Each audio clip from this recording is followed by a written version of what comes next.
منذ ما يقارب من 10 أشهر متواصلة، وبحدث لم يسبق له منذ بناء سد تشرين إلى الآن.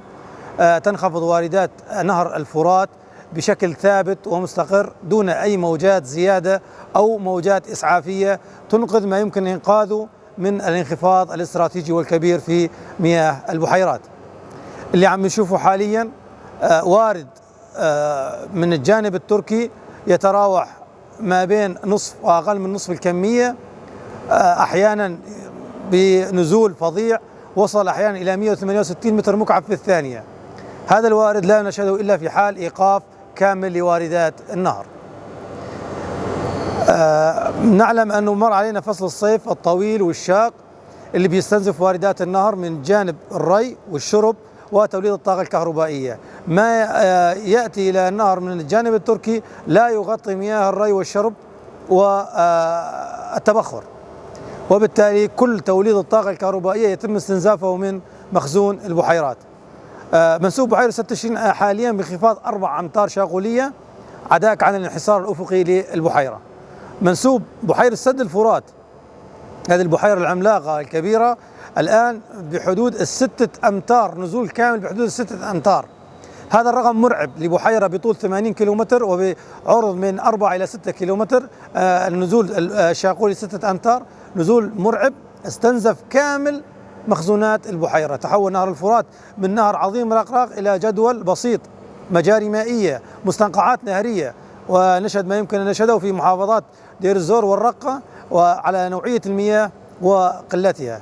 ثم أيضا بالنسبة لتوليد الطاقة الكهربائية، الآن سد تشرين يتوقف لمدة 17 ساعة متواصلة، 17 ساعة متواصلة، ويعمل بحدود 7 ساعات.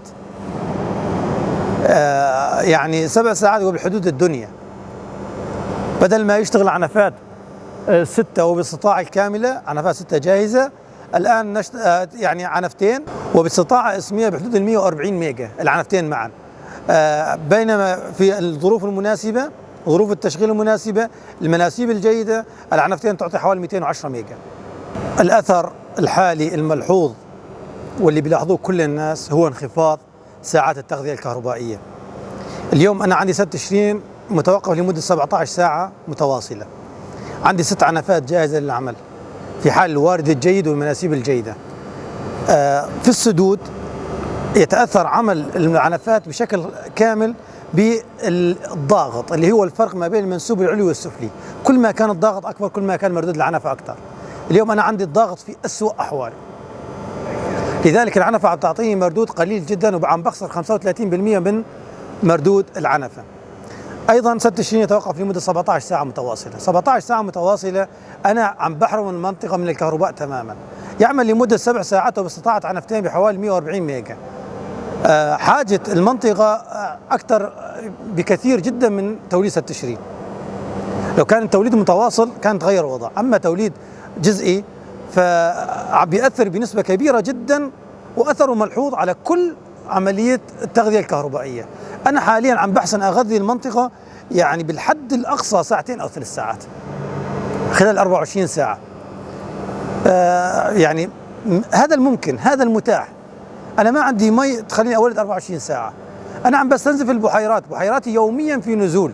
لولا يعني التعاون والتنسيق ما بين هيئة الطاقة أو مكتب الطاقة والإدارة العامة للسدود وبشكل يومي ودراسة برامج التوليد وبشكل يومي، سد تشرين وسد الفرات خارج الخدمة منذ وقت. يعني مياه الشرب الآن اللي هي الأولوية المطلقة، يعني كل العمل جاري للحفاظ فقط على مياه الشرب.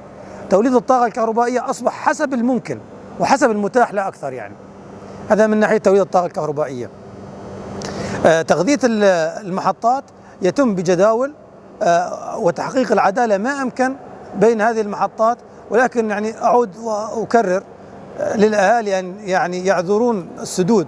هاي الطاقة اللي ممكنة، السدود تعمل على المياه، لا يوجد مياه، يعني السد ما يمكن يشتغل ولا بشكل من الأشكال. طبعا الآن سد تشرين متوقف تماما.